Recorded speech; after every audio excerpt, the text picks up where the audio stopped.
கண்ணீரோடு வந்திருக்கிறேன்.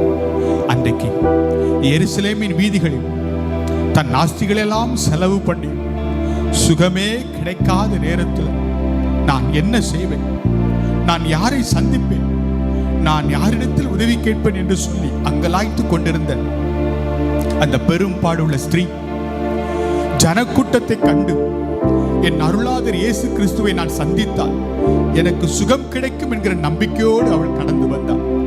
அவரை சந்திக்க முடியாவிட்டாலும் பரவாயில்லை, அவருடைய வஸ்திரத்தின் ஓரத்தை தொட்டாலும் எனக்கு சுகம் கிடைக்கும் என்ற ஒரு நம்பிக்கையோடு அந்த கூட்ட நெரிசலிலே என் ஆண்டவரை அவள் தொட்டாள்.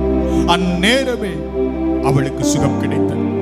அந்நேரமே அவளுக்கு சுகம் கிடைத்தது. இன்றைக்கும் கண்ணீரோடு அவருடைய முகத்தை நோக்கி பார்ப்போம். கண்ணீரோடு அவருடைய முகத்தை நோக்கி பார்ப்போம். தகப்பன் தன் பிள்ளைகளுக்கு இறங்குகிறது.